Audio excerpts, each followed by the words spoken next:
پرۆسەی دەرێنان و گەڕان بە دوای چارەنووسی بێسەر و شوێنبووانی بوومەلەرزەکەی باکووری کوردستان و تورکیا بەردەوامە.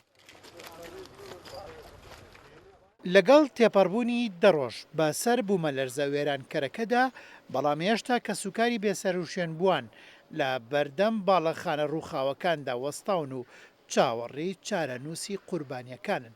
لەگەڵ دەرهێنانی هەر تەرمێکیشدا هاوار و دەنگی ئەو کەسانە بەرز دەبێتەوە کە لە چاوەڕوانی کەسوکاریاندان. یەکێک لە ڕزگاربووانی بوومەلەرزەکە باز لەوە دەکات کە ماوەی دەڕۆژە لە بەردەم ماڵە ڕووخاوەکەی دایکی وەستاوە و چاوەڕێی هەواڵی دایکێتی. ئێمە لێرە چاوەڕێی دایکمین، ماوەی 10 ڕۆژە لێرە وەستاوین، لە قوتابخانەیەکی نزیک گێرە شەوان دەنوین، لەوێ خێمەیەکمان هەڵداوە. چاوەڕێی دایکم دەکەم، ئەمە زۆر قورسە بۆ ئێمە. ئێمێرە جێ نایەڵین، ئەمە قورسە بۆ ئێمە بەبێ دایکم بڕۆین. دەمانوێت تەرمەکەشی بێت بیدۆزینەوە بینێژین. اینجا بیرلەوە دەکەینەوە کە چی بکەین یا چی نەکەین.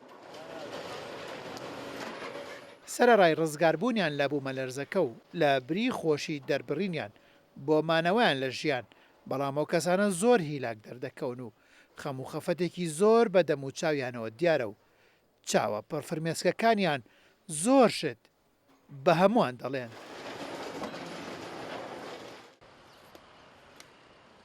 ئەمە ڕزگاربوویەکی دیکەی بوومەلەرزەکەی و دەڵێت ئەستەمە ئەوان ئێرە بەجێبهێڵن. Onlar zengin insanlar. ناتوانین خانووەکەمان جێبهێڵین. ئێستاش پڕە لە کەلوپەل دەبێت لە خانووەکەمانەوە بیهێنین. بۆیە بڕیارمان داوە لە نزی خانووەکەمان بمێنینەوە. دەتوانین هەموو کات بچین و پێداویستیەکانمان دەربهێنین.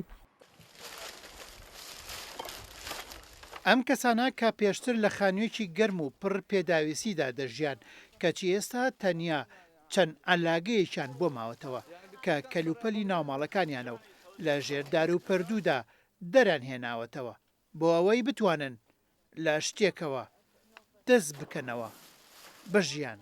ئەمە وڵاتیەش ڕزگاربوویکی دیکەی بوومەلەرزەکەی و دەڵێت ئەوان هەژارن و لەوە زیاتریان پێ ناکرێت، بۆیە دەبێت هەر لێرە بمێننەوە. ئەوانە دەوڵەمەندن، وەک ئێمە نین. دەوڵەمەندەکان خێزانەکانیان و ئۆتۆمبیلەکانیان بردووە و ڕۆیشتون. دەوڵەمەند لێرە نامێنێتەوە. بەس نازانم ئێمە چی بکەین لەوە زیاتر. بەشێک لەو کەسانەی کە ڕزگاریان بووە لە چاوەڕوانی تیمەکان بێزار بوون و بە ناچاریەوە خۆیان دەستیان کردووە بە گەڕان بە دوای کەسوکار و بێسەر و شوێنبووەکان و هەندێکی دیکەشیان بە دوای پاژماوەی ماڵە ڕووخاوەکانیاندا دەگەڕێن.